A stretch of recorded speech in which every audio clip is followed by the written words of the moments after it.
Welcome back to Cloud Sultan. Bareng gue Nat. Dan gue Wisnu. Hari ini kita akan bahas tentang compliance. Sebelumnya kita udah bahas tentang GCP, Google Cloud Platform. Sekarang adalah compliance terhadap Google Cloud Platform atau Google lah secara kurang lebih garis besarnya. Pertanyaan pertama, compliance itu apa? Oke, kalau misalkan kita merujuk ke Google ya, pasti artinya akan cukup kompleks ya. Gue coba simplify aja. Jadi kalau di simplify, compliance itu adalah di mana kita mematuhi suatu standar peraturan ya penggunaan sesuai dengan pedoman-pedoman tertentu ya. Kalau misalkan industri, hukum lokal, internasional pasti akan punya kaidah-kaidah hukum tertentu. Nah, itu yang kita patuhi. Tuh. Oke, kalau di Indonesia SNI lah ya, SNI, tuh deh SNI. Betul. Nah, kalau misalnya dari sisi, nah nanti kita bisa lihat dari tiap-tiap industrinya ya, pasti akan punya kayak peraturan yang beda-beda lah gitu dari tiap-tiap industri.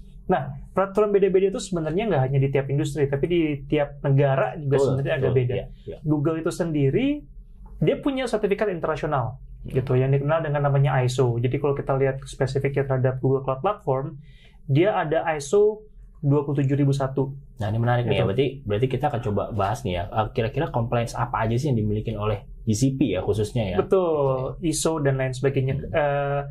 Tadi kembali kalau terkait yang internasional punya, dia ada ISO. Ada ISO 27001, ISO 27017, SOC 1, HIPAA dan lain sebagainya gitu. Nah, yang paling sering penting dibutuhin oleh semua orang itu adalah 27021 karena itu terkait dengan keamanan data gitu. Bagaimana Google menyediakan fitur-fitur yang dapat bisa mengamankan datanya si user. Oke. Gitu. Di GCP paling gampang itu adalah di Google Workspace sebenarnya contohnya. Ini untuk keamanan data itu di semua negara hampir sama ya berarti ya? Hampir sama, tapi biasanya beberapa negara ada tambahan-tambahannya gitu. Tambahan-tambahannya mungkin lokasinya harus di negara gua gitu, dan terus negara gue. Nah, ada yang tambahan seperti itu. Ada yang tambahannya, bukan tambahan, dia bilang, nggak apa-apa, nggak di negara gue lokasinya, yang penting sertifikat ini ada ya, yang internasional punya. Nah, ada yang kayak gitu. Yang paling utama tuh biasanya 27001, terkait dengan pengamanan data. Jadi, sampelnya nih, yang paling sering orang pakai itu sebenarnya, kalau di GCP mungkin agak jauh ya, tapi di Workspace, di fitur Workspace, Google Docs, Sheet, dan Slides itu ada yang namanya kita bisa melimit atau merestrict orang untuk edit, comment, view, otorisasinya ya. Otorisasi. Bahkan tambahan lagi itu adalah kita bisa orang-orang yang kita kasih kemampuan untuk view itu tidak bisa download, copy, ataupun print. Nah, itu sebenarnya udah merupakan konteks dari 27021. Bagaimana sarana yang diberikan oleh Google bisa mengamankan datanya si user. Gitu. Fitur-fitur itu ada untuk mengcomply terhadap 27021. Tinggal tambahan begitu masuk kita ngomong khususnya Indonesia, dia ada jadi SNI 27021. Google juga punya SNI 27021 dan udah comply mereka sejak Google punya data center Indonesia. Mereka mengajukan sertifikasinya dan mereka sekarang sudah comply. Nah, untuk SNI tadi yang di Indonesia berarti untuk semua industri harus menggunakan SNI 2071 tadi ya? Standar Indonesia kan apa-apa SNI. Ya. Nah, makanya Google begitu buka di Indonesia, dia ambil lagi sertifikatnya SNI 27001, walaupun dia sudah punya juga yang namanya ISO 27001. Begitu. Selain itu, karena ada compliance lain lagi juga yang 27017.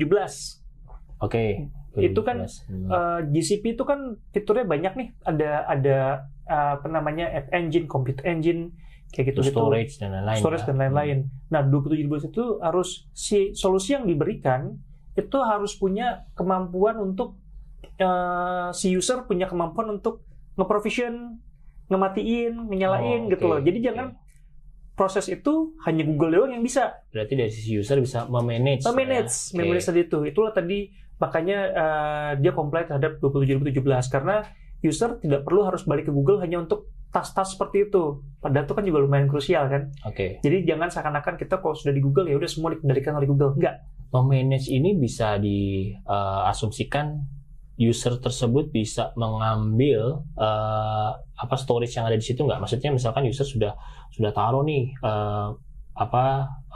instance, lalu ada storage-nya di situ. Nah, dia misalkan dia udah tidak berlangganan lagi dengan Google ya. Terus dia backup. Dia backup diambil semua gitu. Bisa. Okay. Tentu bisa. Tapi yang 2721 itu adalah memungkinkan ini fiturnya udah nggak butuhin nih, mau gue hapus. Dihapus. Okay. User harus bisa menghapus seperti itu. Oke. Gitu. Jangan nanti billingnya jadi dikendali-kendalin sama Google gitu. Enggak, semua di tangannya user. Itulah gunanya sertifikasi tadi. Oke. Gitu. Ada juga SOC1 itu yang terkait dengan keamanan network. Nah, bahkan kalau di segi kesehatan itu ada HIPAA gitu. Nah, karena di kesehatan itu ada standar-standar, contohnya rekam medis itu kan nggak boleh bocor keluar. Kemampuan-kemampuan seperti itu sudah ada juga di Google. Gitu. Nah, karena ada tadi SNI 27001 itu sebenarnya salah satunya untuk memenuhi regulasinya POJK. Gitu. Okay. Jadi kalau kita perusahaannya adalah perusahaan yang bergerak di bidang finance, perusahaan finansial di Indonesia itu pasti berkacanya ke OJK. Gitu. Dan di OJK tuh punya regulationnya sendiri. Salah satunya adalah data kamu harus disimpan di lokal. Gitu, di data center yang ada di sovereignnya dan di Indonesia. Nah, karena sudah memenuhi SNI 27001, maka itu sudah menjawab terhadap POJK, peraturan OJK, dan juga surat edaran OJK yang mengharuskan seperti itu. Okay. Makanya banyak perusahaan digital yang sekarang ini, yang banking, sudah mulai naik ke GCP ya? Kayak BRI Agro, itu udah pakai GCP. Bank Amar, udah pakai GCP. Bank Jago yang baru, itu juga sudah pakai GCP. Gitu. Untuk terkait lebih detailnya, kita ngomongin bukan hanya di Indonesia. Thailand pun juga punya peraturan-peraturan seperti itu. Singapura juga punya peraturan-peraturan seperti itu. Di website Google tuh semua ada. Jadi Sobat Sultan kalau masuk ke website Google dan cari tentang compliance, secara detail, semua negara, semua industri, apakah dia comply dengan industri kita, dengan negara kita, itu informasinya ada di website. Nanti kita bisa taruh di description ya. Mungkin di description ya. Mungkin nanti juga Sobat Sultan juga bisa ngeliat juga video dari kita ya untuk itu ya. Oke. Tadi lo udah discuss mengenai kalau misalkan SEOJK sudah comply dengan Google. Nah, gimana dengan surat edaran Kementerian Kominfo? Oh, yang SE-nya Kominfo? Iya, SE Kominfo. Oke. Jadi kalau sedikit gue breakdown dikit ya. Apa sih yang diminta sama si SE Kominfo? Pertama, SE Kominfo itu minta agar data center itu lokasinya di Indonesia. Itu comply. Jelas. Nah, terus kemudian SE Kominfo juga minta data itu harus terenkripsi.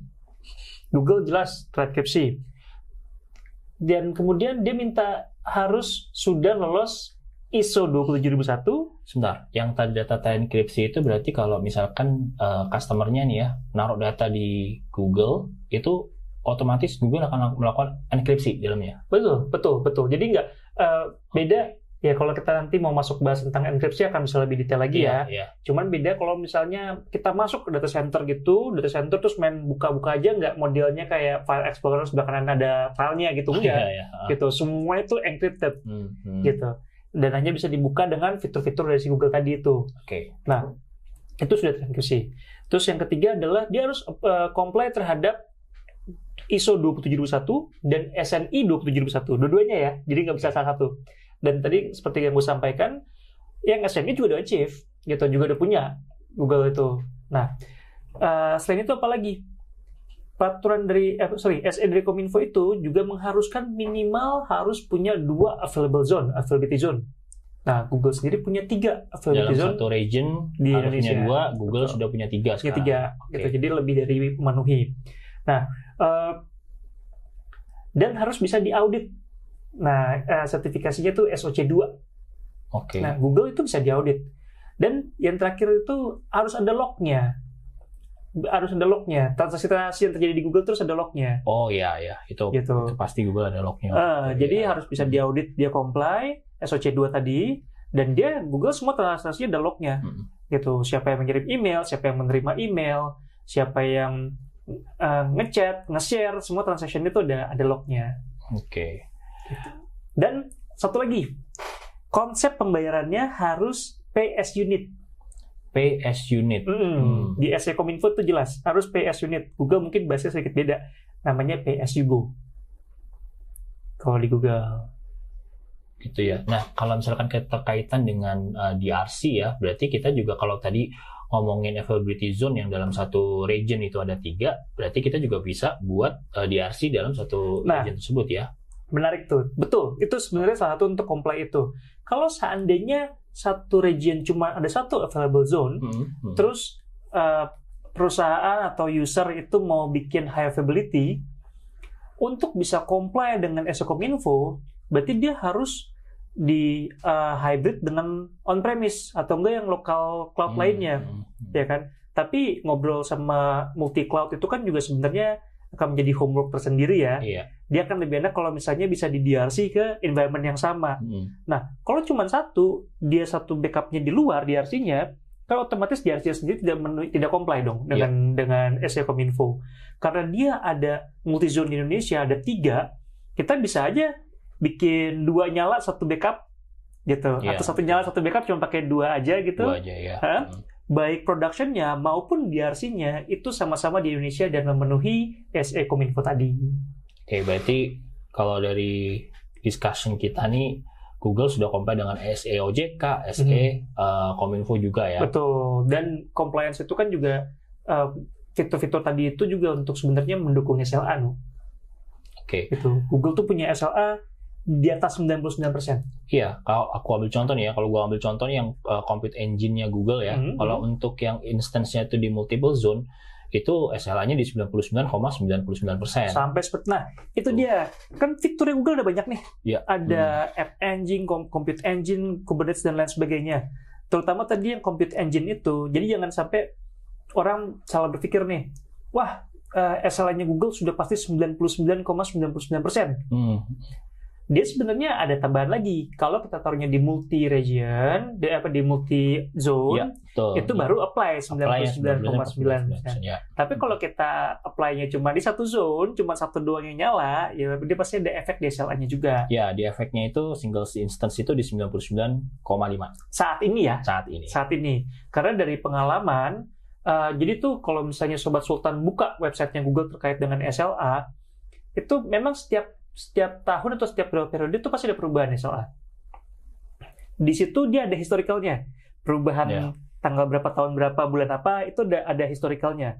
Dan kalau kita turutin tuh historical satu-satu, tidak ada perubahan yang SLA-nya turun. Oh, naik semua ya? Naik semua. Jadi kalau misalnya sekarang kita bilang single zone SLA Compute Engine itu 99,95%, bisa aja tahun depan jadi 99,98%. Gitu.